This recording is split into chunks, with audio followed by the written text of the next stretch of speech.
अगस्त 1947 हिंदुस्तान के आखिरी viceroy Lord Mountbatten के फरमान से आला अंग्रेजी अफसर सर सिरिल रैडक्लिफ को एक बहुत ही अहम और अहमकाना जिम्मेदारी सौंपी गई। एक हिंदुस्तान के दो हिस्से करने की। तो सर रैडक्लिफ ने, जो ना हिंदुस्तान की लंबाई और चौड़ाई से वाकिफ थे और जो ना उत्तर और दक्षिण का फर्क समझते थे, उन्होंने हिंदुस्तान का नक्शा निकाला, दो लकीरें खींची, एक बंगाल में, दूसरी पंजाब में, और 4 हफ्तों में, सिर्फ 4 हफ्तों में अपनी नौसिखिया कलम के नोक पे एक मुल्क के 2 हिस्से कर दिए, हिंदुस्तान और पाकिस्तान।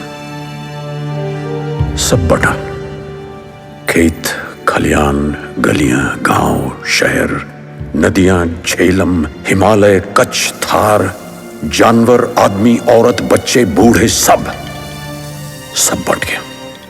और सर रैडक्लिफ की इन 2 लाइनों ने 1,40,00,000 लोगों के दिलो जान का बंटवारा कर दिया।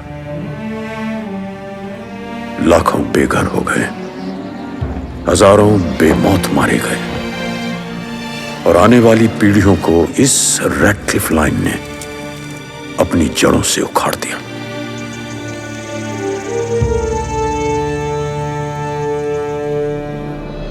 ये कहानी ऐसे ही एक घर की है, जिसके बीच से ये तलवार सी लकीर सर काटते हुए निकली तो सही, मगर बांट नहीं सकी।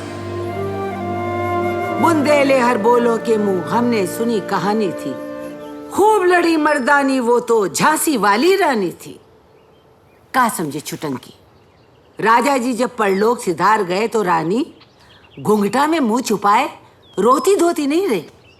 दरबार के सारे मुए मर्दन की 1000 छल कपटन के बावजूद रानी डटी रही, घबराए नहीं। अब घोड़ा चले बे, तलवार चले बे, ये सब तो उन्हें पहले से याद तो, पर जब बात सर पर से निकल गई तो उन्होंने कही कि हम अपनी फौज बनाएंगे। झंडा लहराती, सीना ताने, सीधे जाए करके वो दुश्मनों से भिड़ गए। दुश्मनों से एक का कहा था मर्दानी, एक नया इतिहास रचने वाली लक्ष्मीबाई, जिन्होंने अपनी झांसी को बचेबे के खातिर घोरन के छक्का छोड़ा दे। तलवार एक हाथ में, पीठी पर उनके बेटा बंधो। रानी लक्ष्मीबाई का बेटा भी था? उनका खुद का जना बेटा नहीं रहा है, शायद गोद लिया बेटा था। फिर अम्मा मैं किसकी बेटी हूँ? अरे लो, इस करमजली के सवाल ही नहीं खत्म हो।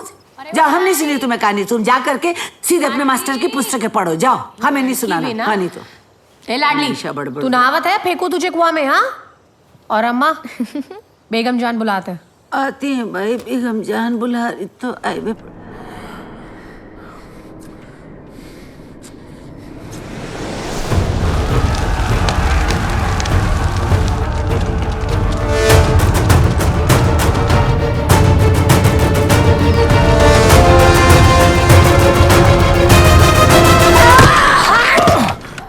होया के रान सारी पागल होगी से। अरे बुढ़े साले हरामी, कितनी बारी दसिया तेलो कि छाती ते हाथ ना मार, समझ नहीं आती?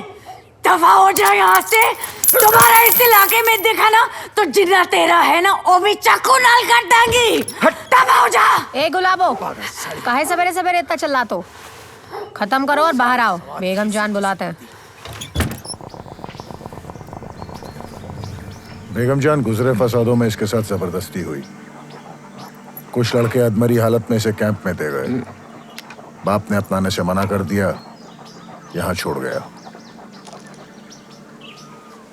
बाप, भाई, बेटा, शौहर, बेगम जान की चौखट के उस पार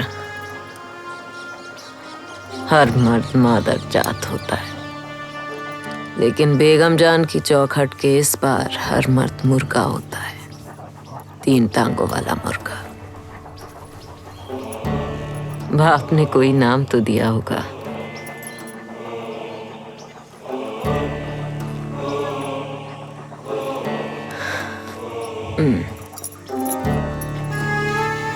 चलिए हम